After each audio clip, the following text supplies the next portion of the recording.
Peregrine Falcon, যার বৈজ্ঞানিক নাম ফ্যালকাও পেরেজিওয়াস, পৃথিবীর দ্রুততম প্রাণী হিসেবে পরিচিত।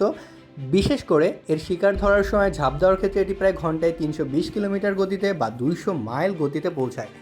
পৃথিবীর অন্য যে কোনো প্রাণীর চেয়ে এটা অত্যন্ত দ্রুত। এদের পিঠ ধূসর নীল রঙের এবং তলদেশ সাদা ও কালো ডোরাযুক্ত, মুখে কালো গোফের মতো চিহ্ন থাকে। এটি প্রায় সব মহাদেশে, বিশেষ করে উঁচু পাহাড়, উপকূলীয় অঞ্চল, এমনকি নগর এলাকাতেও বসবাস করতে পারে। এরা অনেক উঁচু থেকে শিকারের দিকে ঝাঁপ দেয়, মাঝ আকাশে শিকার ধরে ফেলে। ঝাঁপ দেওয়ার সময় এদের গতি অত্যন্ত বেশি থাকে, যা শিকারকে আঘাত করতে পারে খুবই দ্রুততার সহিত। পেরিগ্রিন ফ্যালকন মূলত অন্য পাখি শিকার করে, বিশেষ করে কবুতর, হাঁস সহ বিভিন্ন মাঝারি আকারের পাখি। এর দৃষ্টিশক্তি অত্যন্ত প্রখর, যা তাকে প্রায় ৩ কিলোমিটার দূরে থেকেও শিকার দেখতে সহায়তা করে। বন্যে এরা প্রায় ১৩ থেকে ১৭ বছর পর্যন্ত বাঁচতে পারে। পেরিগ্রিন ফ্যালকনের শিকার ধরার কৌশল, গতি এবং অভিযোজন ক্ষমতা একে বন্য প্রাণীদের মধ্যে অন্যতম বিস্ময়কর